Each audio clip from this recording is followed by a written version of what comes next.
অন্য কৌশলে হাসিনার ফুল জাতীয় সৌধে। হাসিনা পরবর্তী বাংলাদেশ ভরে গেছে হিংসায়।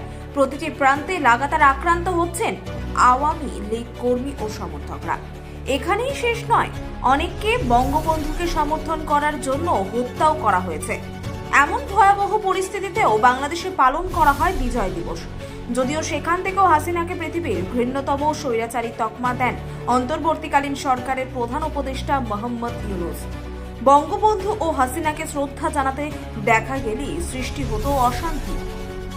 সেই অশান্তি এড়াতে এবার অন্য কৌশল নেয় হাসিনার দলে, অর্থাৎ আওয়ামী লীগের কর্মী ও সমর্থকেরা। একেবারে গেরিলা কায়দায় সাভারের জাতীয় স্মৃতিসৌধে ঢুকে গোলাপের স্তবক দিয়ে এলেন বঙ্গবন্ধুর আদর্শে বিশ্বাসী তার অনুগামীরা। জানা গিয়েছে, দিনের বেলায় মানুষের ভিড়ে জাতীয় স্মৃতিসৌধে চত্বরে পৌঁছান তারা এবং শ্রদ্ধা জানিয়ে ফিরে আসেন। অনেকে কুয়াশায় ভরা কাক ভরে শ্রদ্ধা জানিয়ে আসেন দলের নাম লেখা ফুলের স্তবক রেখে। তবে এদিন ভয়াবহ মারধরের শিকার হতে হয় বেশ কিছু তরুণকে।